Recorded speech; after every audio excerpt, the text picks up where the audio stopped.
right, thank you for staying with the Monday Report. Town Hall session begins right now, live from the Panari Hotel. And I am holding with me an interesting report from the Zizi Afrique Foundation, questioning whether the children have life skills and values. This is an assessment of life skills and values in East Africa. And it found out that only 5% of adolescents are proficient in problem solving, and it's about 6% express high respect for others. This was out of 17,276 adolescents aged between 13 to 17. This is a conversation we are having on our final series of the CBC Blackboard right here on life skills and values. Joining me here is Dr. Purity Ngina, Evidence Manager, Zizi Afrique Foundation, and Dr. Samuel Mutweleli, Lecturer, Department of Educational Psychology at the Kenyatta University. Thank you so much for making time. We also have with us an audience of parents and teachers of CBC as well. We'll cross over to them and find out what really stood out for them. But I'll start with you, Dr. Ngina, on this. What stood out for you out of this entire report? Thank you first for having us here. I think for me, the most interesting thing is to see the journey that we need to cover for us to be somewhere. Because if you're talking about 5% of our adolescents having problem-solving skills, well, else we know that these are the most important skills in this 21st century skills. This 21st century world, a world that is filled with many complexity and so many issues. And today I was just looking at even the National Education Strategic Plan 2018-2022. If you read that document, life skills have been given a lot of prominence. Yeah. Life skills, life skills, life skills. If you want to solve gender-based violence, life skills. If you want to talk about issues of pregnancy, how girls need to get to STEM, everyone is mentioning how life skills are very important. But the result says that our learners, our children, our youth, 13 to 17, don't have them. It means we have, as a country, we need to move from just written intentions to action. Yeah. And I think for me that is very important, that it is time for us to, yes, we have documents, we have policies that give prominence to life skills, but I don't think it is translating to what we are doing. It is very interesting that even at this point in time, Trevor, many people still think like cooking is a life skills. I've had conversations where parents are complaining or teachers are doing, things that are not life skills, but activities that can help a child get the life skill. So if you support your child, if you're cooking with your child or with your children at home, you need not to focus on the end product, which is a very nice presented meal. It is a process. Were they collaborating? Were they communicating? Were they solving problems? Maybe the salt was not enough or something. Those are the most important things. And I think for us, we need to start this conversation. And I'm happy that we now have evidence that we can use to engage, saying that this is where we are. Our children, our youth need us. We need to do something as educators, as policymakers, as teachers, and also as parents. Yeah, I'll come back to you to find out what kind of action is needed. But let me bring in Dr. Mutweleli on this. Dr. What are we missing as a country? Because the inaugural CBC class is sitting exams right now as we speak, KEPSEA, about 1.2 million of them. But evidence clearly shows that life skills and values are not there. What are we missing here? Thank you, Trevor, and good evening, our viewers. What the country, Kenya, is missing, or what is happening now, is that, remember, most of us, including all of us who are here, we went to school through the 844 system, which now we are changing to the CBC. And in the 844 system, we were not exposed to life skills education, and that is the gap which the CBC is trying to fill. So, and I'm happy to be here to engage you about this report, which is in form of a question: do our children have life skills and values? And the answer is yes, but there are different levels of proficiency, where majority are at the lower levels and the minority are at the high levels. So the question is, how do we bridge this gap? How do we bridge this gap to ensure that at least the majority now are in the high levels in terms of proficiency? And even when you look at the current CBC curriculum, where we are talking of introducing our children to life skills and values, it is very clear that there are gaps in terms of life skills. And this could be the reason, or this could be due to the curriculum which we have been exposed to. We have had people say over time, something very common, watoto wa siku hizi, shida iko wapi? Shida iko kwa sababu ya key competencies which we need now to inculcate. Even us as parents, when we went through school, through our curriculum, maybe we were not exposed to some of these skills, and that is where the gap exists, and that is what the report here is saying, that yes, there is a gap which we need to fill. Thank you, Trevor. What kind of action is needed, Dr. Ngina? And I'm coming to the audience in just a bit. Let me get some microphones to Mwalimu over here to hear what she thinks in terms of their training. Dr. Mwalimu Jemima is over here right in front of us. What kind of action is needed? I think one of the things we have realized through this study, because we started this in 2020, life skills seems to be a very foreign kind of thing. So people are yet to understand them. That is why you'll hear people mentioning activities as life skills. If first we don't understand what these skills are about, then how can we know how to develop them? So I think the process of sensitizing people to understand the importance, why everyone is saying they are transferable skills, that in 2040, for instance, we don't know the jobs that will exist, but what we know is that we'll need a person who has problem-solving skills, who has collaboration skills, who is self-aware, and who has respect. So if this we know are needed, but then we are not doing much to understand them and how they can be acquired. And let me mention that through this research, we started in 2020 by going to the field and asking adolescents themselves, what do you understand by problem solving? We went to Kirinyaga County, we went to Mombasa, we went to Kiambu, we went to Narok, asking them, how do you call them in your mother tongue? So if it is problem solving, how is it known in your mother tongue? How can you tell that another youth has this problem solving? What are the indicators? And we asked the same question to parents. We asked the same question to teachers. And using this, we brought a team of experts together. Because I think this is important to note that this is not just us mentioning the report. It has gone through a rigorous process. We brought experts together. We did a comprehensive and systematic literature review to understand then, this is what our adolescents in Kenya, Uganda, and Tanzania are calling life skills. This is what they think is problem solving. This is what they think is self-awareness, respect, and collaboration. But what is the global literature saying? And we aligned ourselves with also the SDG 4. Because if you look up about quality education, target 4.7, it really tells us we need to ensure that these life skills, or what in the global context they call social-emotional skills, are nurtured, are acquired, are developed. And then we went for the field trials, just to try the tools, whether they are going to work. We had people who are in curriculum development in this country. We had people from the Kenya National Examination Council. In all the 3 countries, we had researchers. Dr. Mutweredu was one of the technical team panel that was working on these tools. And other people, even the Kenya National Theatre, I had a person representing, we needed a different perspective. And through this process, we were able to take the tools now to the 20 counties that we assessed. Why I think this is important, sometimes people look at the end product, they don't know how rigorous this process is. Yeah. It is a very rigorous process. And hence, through this process, it is then that most of us understood these skills in a different way. We were able to understand what they mean. We were able to understand what they are known as in the global context, in our local context, but also what are the indicators. And using this rigorous process, I think the teacher education then has a big role to play.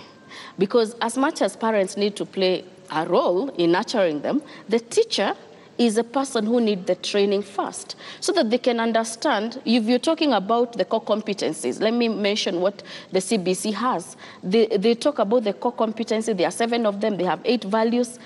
What are they? How can you tell that your learners in classrooms are developing self-efficacy, for instance? If yourself, you don't know what is self-efficacy. If yourself, you don't know how self-efficacy is observed, because for you to know progress, you have to know how it is seen, how it is observed. We say skills in action. If you can't know that, then it means you cannot help my child to get them.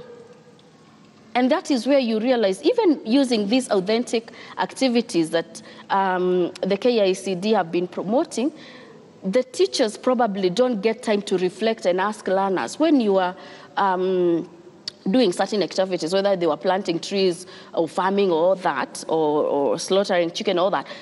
What skill did you learn? It is not the skill of making sure they have a nice meal. It is the skill of collaborating with others. It is the skill of maybe being resilient, because maybe this is your first time you're trying these things. You get burnt and you still, they need time to reflect so that learners are aware, what are we learning? Yeah. What do I need to learn? How do I need to progress from this level to the other level? The other thing that these skills are very complex, and then hence parents who need to play a big role don't know what to do. We talk about parental engagement, but what really works in ensuring that parents promote learning? We know that learning is not a place, it's an activity. So we are not saying that learning needs to happen in a classroom. Learning can happen anywhere. But if I'm supposed to facilitate learning myself as an adult, as a parent, first I need to understand what is my role. And hence the Kenya Curriculum Institute have a big role to play, because the parents need guidance. Most of our parents want to support education, but they don't really have the right information on what to do. Okay. And even those then who have, they don't know whether they are doing the right thing. So that guidance is very important. But when you look at values and life skills, I've mentioned that today many 2.4 learners started exams. But you saw how that exam is being monitored and checked so that no one cheats. What is lacking? It is a value that if everyone was aware of what we are doing, the importance of the exams, the learners wouldn't probably engage in the cheating process. The teachers who facilitate sometimes and parents who facilitate cheating wouldn't do that. So there's a dire need for life skills and values in this country. Okay, let me bring in Mwalimu Jemima here. Jemima Nyamai is a CBC teacher and a trainer as well.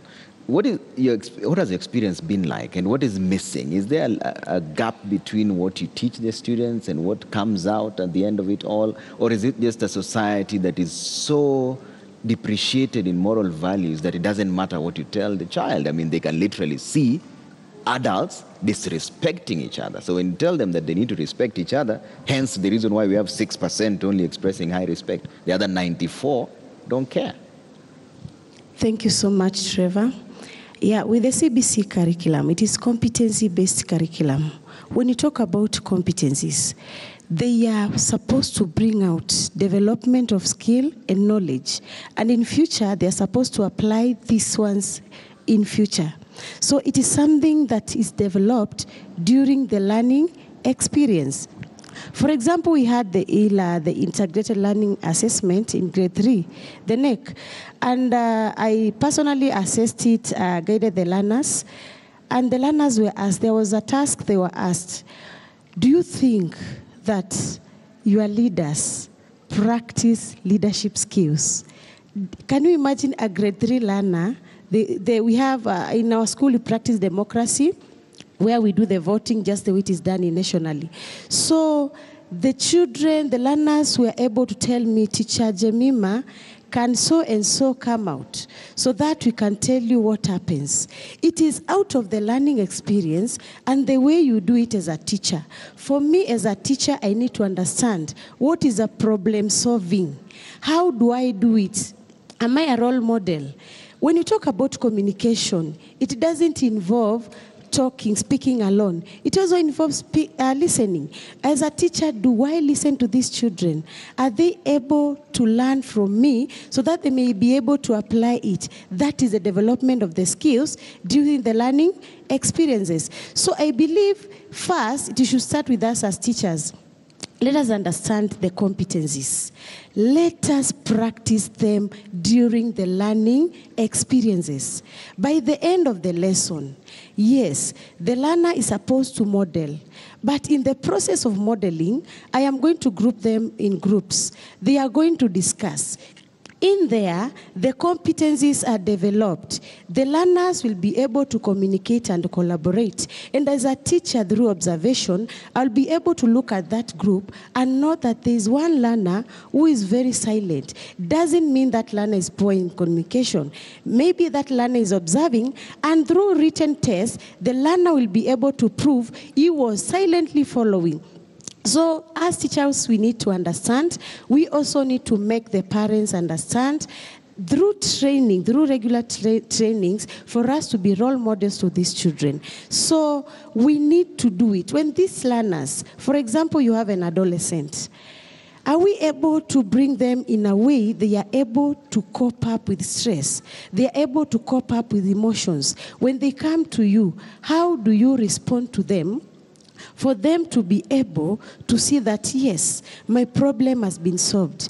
I'm not able. Nowadays, you find, Trevor, that a very 18-year-old boy can thoroughly beat you because he feels that you have not understood him properly. Through communication, plan activities, engage this adolescent through activities practically that will bring out a skill at the end. She has said so well, don't focus on the final product, focus on the journey of this child. Yeah. In that way, we are going to achieve. If we don't do it, I don't think whether we are going anywhere. But when we see that only 6% express high respect for others, whose failure is that? Is it the teachers? Is it the parents? Is it the society? First, charity begins at home. When I was growing, my mother used to tell me, I don't want to hear you discussing about the teacher. In fact, when you go home and report a teacher, you are thoroughly beaten and return to the same school. But what are the parents nowadays doing? Child will go. That is lack of problem-solving skills.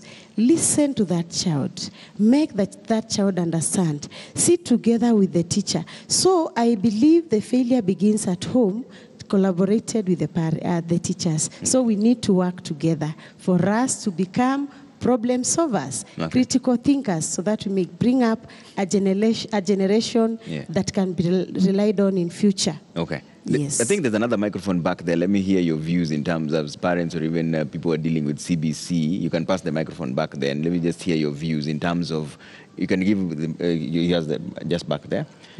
I'd like to hear your views in terms of what the teachers just said, that charity begins at home. So it is the parents who really are failing the learners and not the teacher's fault. Do you agree with this assessment? Okay. My name is Jackson Dunda. I'm a pastor still. First, I thank Citizen Television for giving us this opportunity. I want to chip in when it comes to collaboration from a teacher to parent. There is a gap.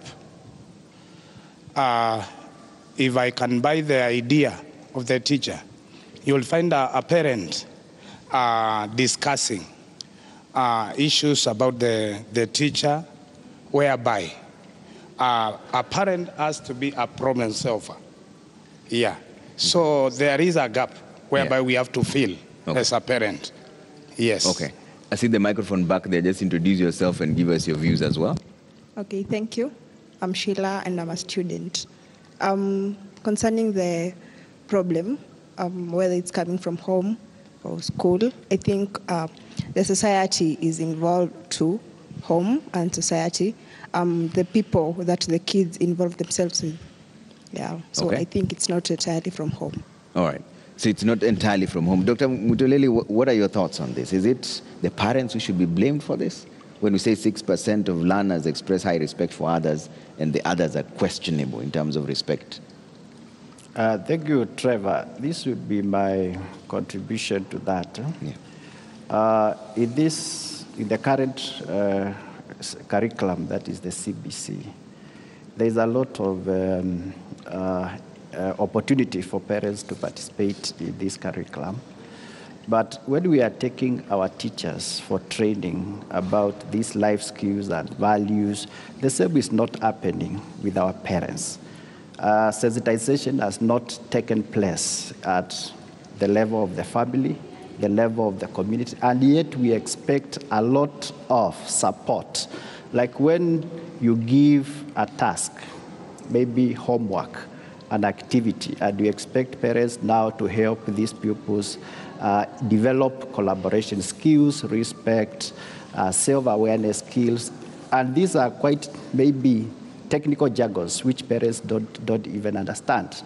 I may say yes, it has been said correctly, that charity begins at home. That's where we expect pupils to learn fast, issues to do with values, respect, responsibility, patriotism, and so on.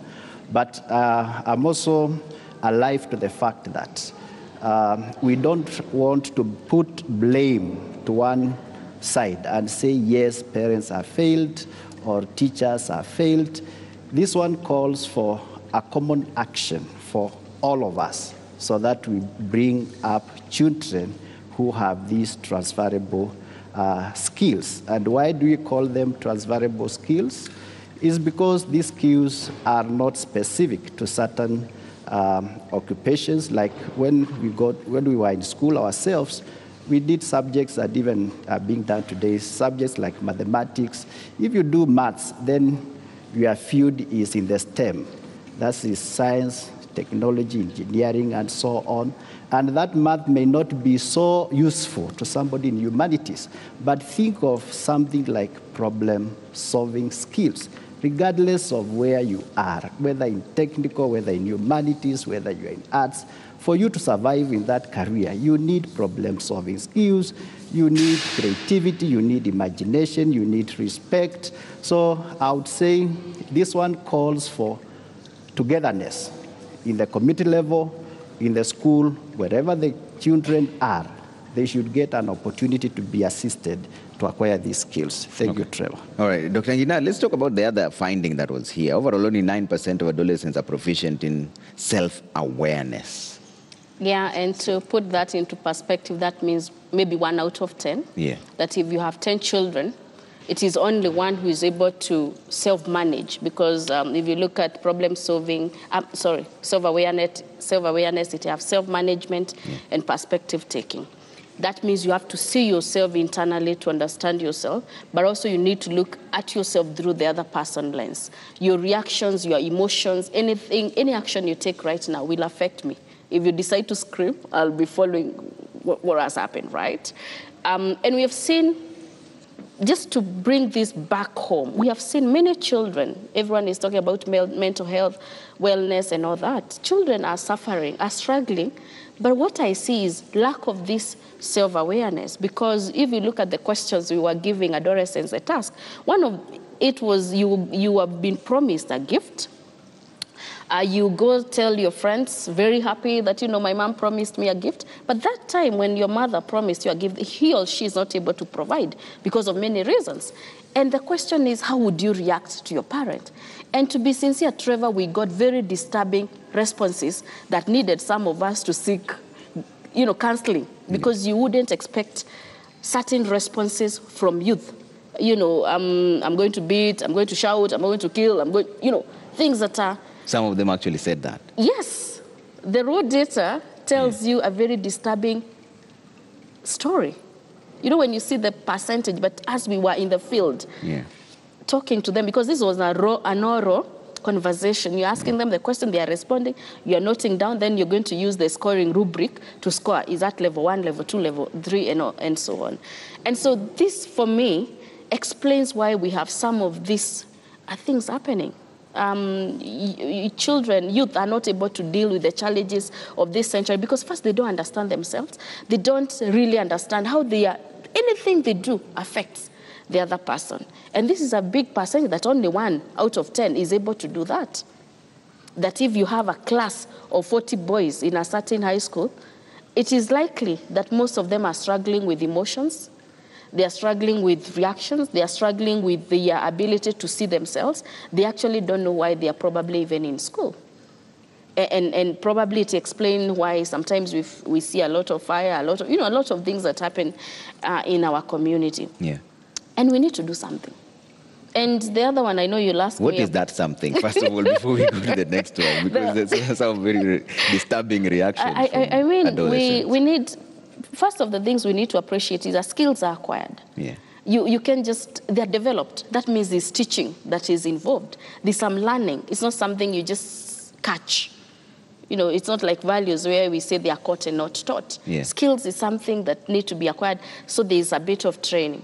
So we need to walk the journey with these learners. If you look at the self-management aspect, and sometimes it's very difficult for us to tell whether purity has self-management unless you put me in a situation where I need to react to something. Yeah. Whether I'm reacting to my friends. We have seen bullying happening in school. Why are our parents very scared of sending the grade 6 to high school? It's because they know what is likely to happen. And so there's a lot of teaching that need to happen.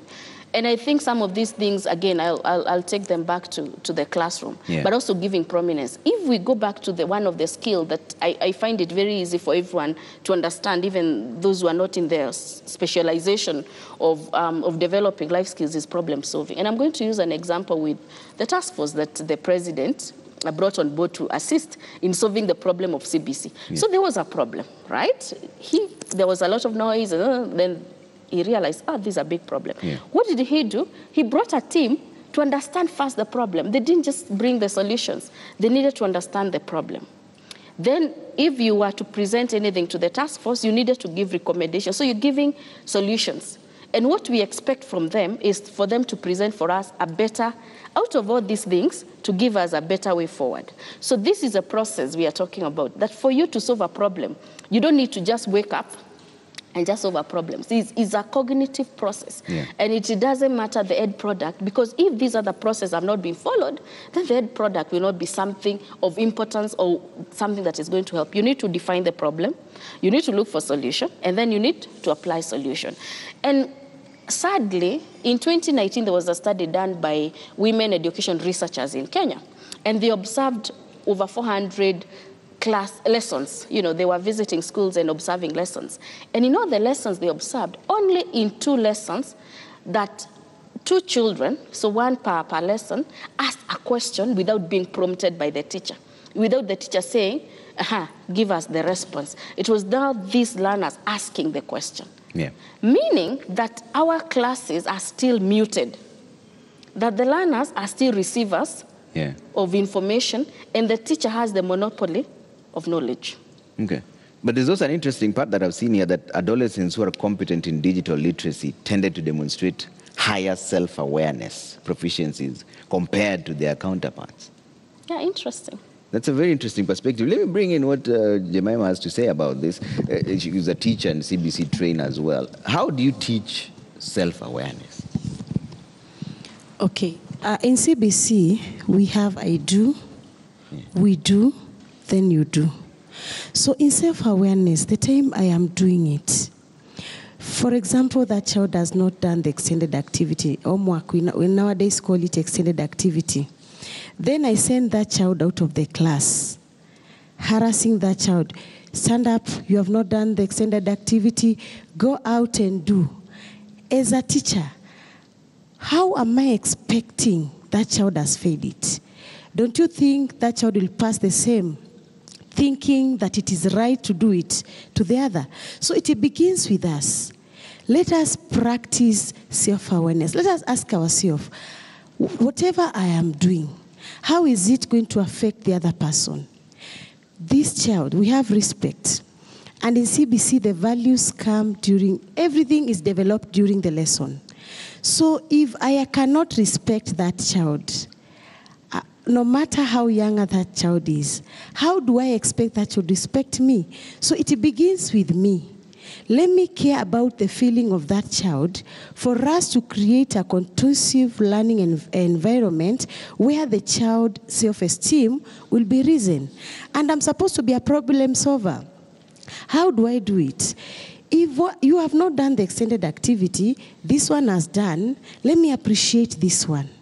Don't you think tomorrow this child who had not done the extended activity will not be motivated by how I did it. So the positive feeling, emotion of this child that are impacted in this child will bring positive change to this child. So it is just through experience. That is why I'm saying, as teachers, we need to understand the competencies ourselves. Let them begin with us. Let us do together. So that when we are sending that child to do it alone, I do, we do, you do, in the community, that child will be well accommodated in the community. But Dr. Mutuleli, how do we bring this in without bringing the aspect of competition among learners? Because that's one of the things that people are complaining about. When you start ranking schools, ranking students, you disenfranchise most of them.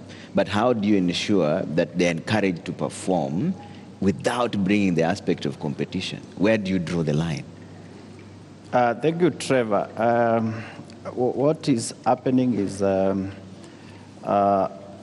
in these competency skills, we are going beyond the grade. Yes, you have done well, but are you able to succeed in whatever field you go? And we are giving opportunity. We are giving opportunity to all the children to succeed, be it in games, be it in STEM, be it in drama. So it is not about the grade. It's about doing your best where you are good at. So the aspect of competition was there because the grade, which was coming from high-stakes exams, was being used as the only thing to make a decision of who joins which career, who joins which school, and so on. But today we are saying, you may exceed expectation in academics. Somebody else will also exceed expectation in games, and they will have their place also to pursue their career, not just because they are done well in grades. So, and that is one of the problems which the CBC curriculum is helping us to solve, that all of us, we are different, individual differences. And in whatever area where you are good, there's a chance for you. We don't have to just rely on one thing, which is good grades. Okay, I have to take a quick break here on Monday Report Town Hall session. When we come back, we're still talking about the CBC. I see some of your feedback coming through. I'll read some of them at Trevor Mbidi at Citizen TV Kenya. Use the hashtag Monday Report. See you in just a bit.